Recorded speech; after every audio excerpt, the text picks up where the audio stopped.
Hello guys, welcome to the channel IITN mindset. और आज हम कंटिन्यू करेंगे रोटेशनल डायनामिक्स की सीरीज अपनी। ये नेक्स्ट क्वेश्चन लेके आया हूँ जिसके अंदर प्योर रोलिंग का एक क्वेश्चन रहेगा। और इसमें जो एप्लीकेशन है वो है सेंटर ऑफ मास का है, इनर्शिया का है और फ्रिक्शनल फोर्स का है। और ज़्यादा हार्ड क्वेश्चन नहीं है, सिंपल सा, आप भी कर सकते हो। अगर आप ट्राई करना चाहो तो एक बार वीडियो पॉज करके ट्राई कर सकते हो। ये एक क्वेश्चन दे रखा है, प्रीवियस ईयर शायद 2020 या 21 में क्वेश्चन आया था। और ये इसके चार ऑप्शंस हैं। ये मल्टीपल करेक्ट ऑप्शंस में आया था, तो more than one options will be correct. ठीक है, अपने बारे में बता देता हूँ। मैं एक IIT ग्रेजुएट हूँ और करंटली एक ग्रुप ए ऑफिसर हूँ। तो चलो स्टार्ट करते हैं। तो पहले क्वेश्चन को देखते हैं, क्वेश्चन में क्या दे रखा है। तो क्वेश्चन में दे रखा है कि एक हॉरिजॉन्टल फोर्स F है जो अप्लाई की जाती है the centre of mass of A cylindrical object. इसका मास दे रखा है m, रेडियस दे रखा है r, perpendicular to it axis as shown in the figure. इसमें दिखा भी रखा भाई इन्होंने। ठीक है, and coefficient of friction between the object and ground is mu है।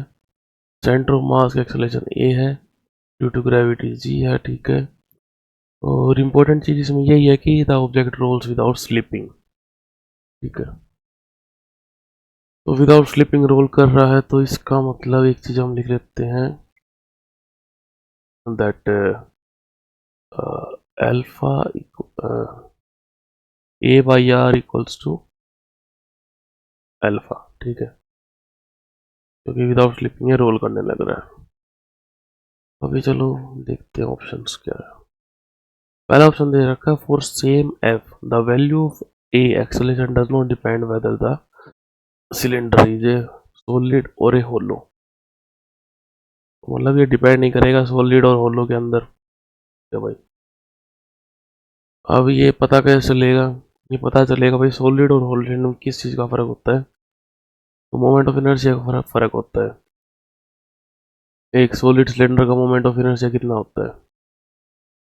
सॉलिड सिलेंडर का होता है m into are square divided by 2, और होलो का होता है m इंटू आर स्क्वायर। तो अगर ये इसके ऊपर डिपेंड नहीं कर रहा है तो ठीक है, मान लेंगे भाई हम डज नॉट डिपेंड। पहले चेक करके देख लेते हैं। ठीक है, तो लेट्स थोड़ा सा नीचे कर ले इसको।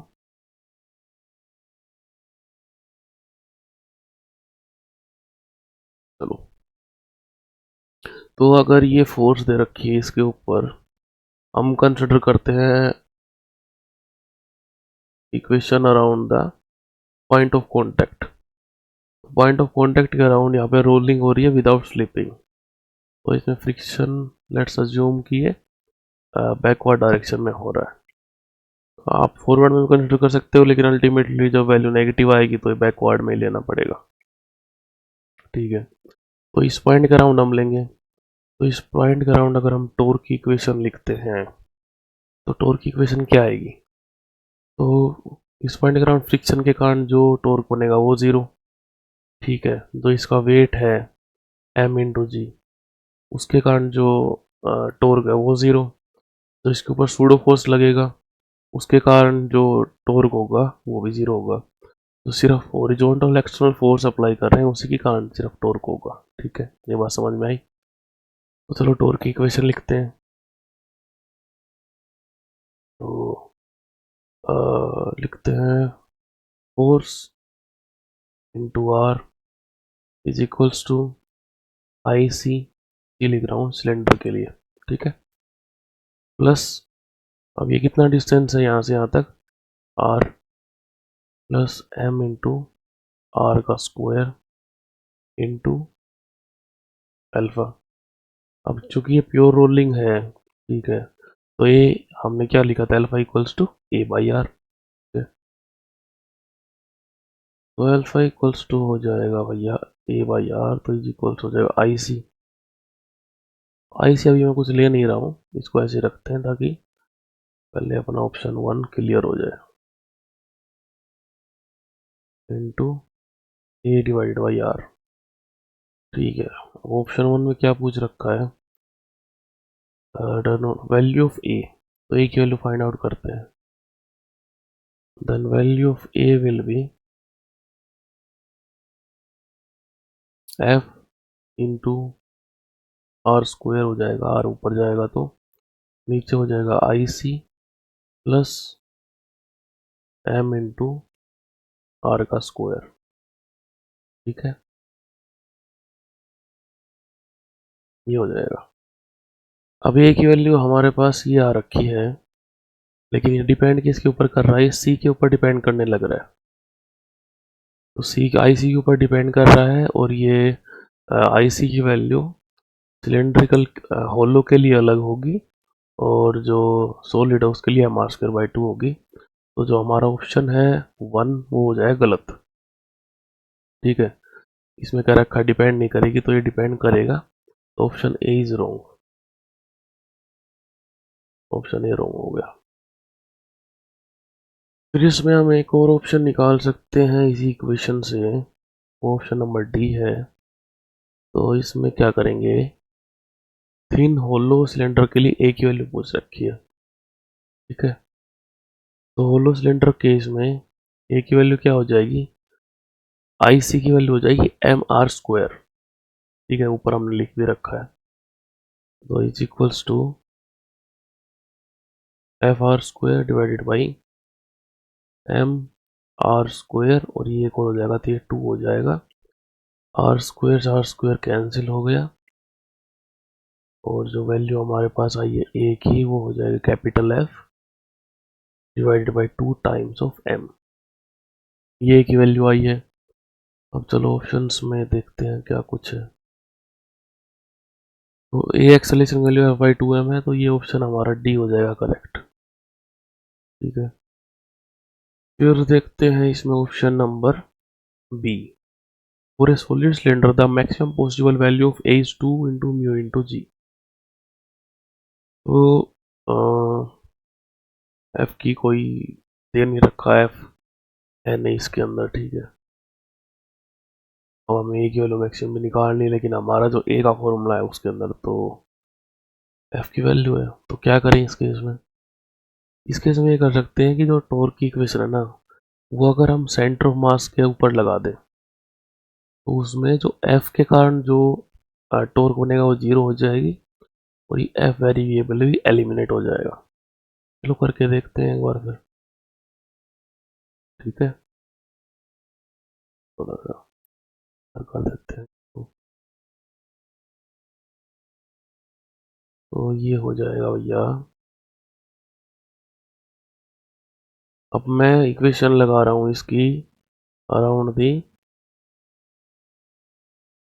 सेंटर ऑफ द मास, इसके अराउंड टॉर्क की इक्वेशन। तो एफ की वजह से जो टॉर्क वो भी 0 होगा, एम जी सिर्फ 0 को सेंटर मास से पास कर, सिर्फ फ्रिक्शन की वजह से टॉर्क आएगा। ठीक है, तो ये इक्वेशन बनेगी हमारे पास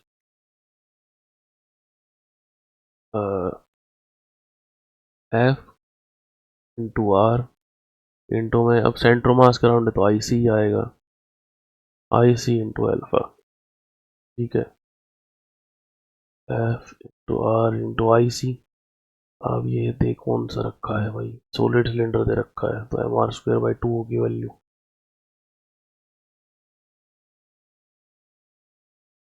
M into are square by 2। ठीक है, सॉलिड सिलेंडर है टू एल्फा, और एल्फा की वैल्यू जो कि प्योर रोलिंग दे रखी है, तो ये हो जाएगा ए डिवाइडेड बाई आर। अभी जो इस आर से एक आर हो गया कैंसिल। ठीक है, और ये वैल्यू है जो हमारी वो आ जाएगी, ए की वैल्यू फाइंड आउट करते हैं, ए इक्वल्स टू, ये ऊपर जाएगा 2, एक आर सी आर भी तो कैंसिल होगा। ठीक है, तो आर की वैल्यू तो हटी गई पूरी, 2 इंटू फ्रिक्शन और डिवाइडेड बाई हो जाएगा हमारे पास एम। ठीक है, ये हो गया। अभी ये कहने क्या लग रहा है, ये कहने लग रहा है मैक्सिमम पॉसिबल वैल्यू। तो मैक्सिमम पॉसिबल वैल्यू के लिए हमें क्या करना पड़ेगा, हमें फ्रिक्शन की वैल्यू मैक्सिमम करनी पड़ेगी। ठीक है, फ्रिक्शन की वैल्यू मैक्सिमम क्या होगी, म्यू इंटू जी। इसमें पुट करते हैं इसको, तो इसकी वैल्यू जो है ए की वैल्यू आएगी, एफ मैक्स करना पड़ेगा ए, क्योंकि हम निकाल रहे हैं ए की मैक्स वैल्यू। तो 2 times of friction max divided by m. ठीक है, अब फ्रिक्शन की मैक्सिमम वैल्यू क्या आएगी, 2 into mu divided by m. इससे कैंसिल आउट हो गया, ये हो गया 2 म्यू इंटू जी, ये आ गई ए की मैक्सिमम वैल्यू। ठीक है, तो यही इसमें दे भी रखा है। ठीक है, तो ए की जो मैक्सिमम वैल्यू आएगी फॉर सॉलिड सिलेंडर, जो आएगी 2 इंटू म्यू इंटू जी। तो ऑप्शन हमारा बी भी क्या हो गया, करेक्ट। ठीक है, अभी ऑप्शन सी देखते हैं। The magnitude of frictional force on the object due to ground is always mu into M into G. अभी जो इसमें बात कह रखी है कि ऑलवेज म्यू इंटू जी होगा, ये गलत है, क्योंकि म्यू इंटू एम इंटू जी जो फ्रिक्शन वैल्यू वो मैक्सिमम वैल्यू होगी। ठीक है, रोलिंग के केस के अंदर, ठीक है, value of the friction force की होगी, ये 0 to 1 के बीच में वेरी करेगा, तो ऑलवेज हमारे पास ये वैल्यू नहीं आएगी। ठीक है, ये अगर जो फोर्स की वैल्यू है, एफ की वैल्यू, वो एक मैक्सिमम जो लिमिट है उसको क्रॉस करने कर लेती है for the case of pure rolling, तो ये वैल्यू फ्रिक्शन की वैल्यू अलग होगी। ठीक है, मान लो फोर्स की वैल्यू इतनी हो जाती है कि प्योर रोलिंग का जो कंसेप्ट वो खत्म हो जाता है, तो फ्रिक्शन वैल्यू अलग हो जाएगी। तो ऑलवेज जो वर्ड है ना, ये गलत है, तो ये हो जाएगा गलत। तो हमारे पास जो इसका आंसर है वो आंसर आएगा बी, और आंसर आएगा डी। ये इसके करेक्ट आंसर्स हैं। ठीक है, ए और सी हो गया है गलत। तो सिंपल था क्वेश्चन, ज़्यादा कुछ था नहीं, बस कंसेप्ट आपके प्रॉपर होने चाहिए। और अगर कोई डाउट हो आपको इसके बारे में, क्वेश्चन के बारे में, तो कमेंट्स में पूछ लो।